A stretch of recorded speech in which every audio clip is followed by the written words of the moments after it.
Zulu newspaper bo, ezindaba eshisayo bo, ezindaba eshisayo. Sikubingelele siphinde sikwamukele kwi-channel yethu iZulu Newspaper. Yebo sanibona. Awu. Lena i-channel ehlale ekuphathele ezinohlonze. Ngilalele phela khuluma ngiphethe ikhanda. Umculi kaMaskandi uMthandeni Manqele owaziwa ngeLigcokama Elisha usebongele uzakwabo emculweni kaMaskandi uDumakahle ngemumva kokusika unyanyavu lwemoto. uDumakahle umemezele lezi ndaba zokuthenga imoto entsha ezinkundleni zakhe zokuxhumana.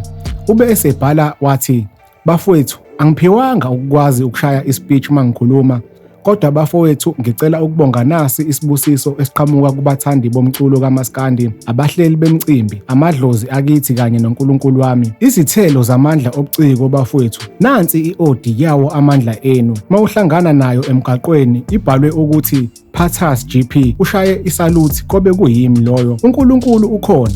Idlozi likhona, ukubekezela kuzala impumelelo." Abalandeli bakhe babese bengena kwi-comment section bamhalalisela lo mculi. Igcokama Elisha libe selithatha lesi sithombe lasifaka ezinkundleni zalo zokuxhumana, libe selibhala ukuthi uDumakahle ungomunye wamaciko asemasha enza kahle kakhulu endimeni yomculo wethu wesintu. Ngingabala okuningi nje ngaye, ukubhala ingoma, umyalezo kanye nenhlonipho kulombhemu. Nali ihashi lakhe Elisha umfana, awushaye izandla njengami uma ungenamona. Abalandeli beGcokama Elisha babese bengena kwi-comment section babongela uDumakahle. Mbukeli, singathanda ukuzwa kwakho kuphawula mayelana nalolu daba. Sicela ushiye i-comment la ngezansi, thina sizobe sesibuyela kuwena. Wembukeli, ake sikugoqe lapha-ke besikuphathele khona namhlanje, siphinde sikuthembise ukuthi sizolokhu nje seniphakela njalo izindaba ezishisayo lapha kwiZulu Newspaper-ke. Kanti-ke ungakhohlwa ukuthi usubscribe kwi-channel yethu ebese ucindezela u-notification bell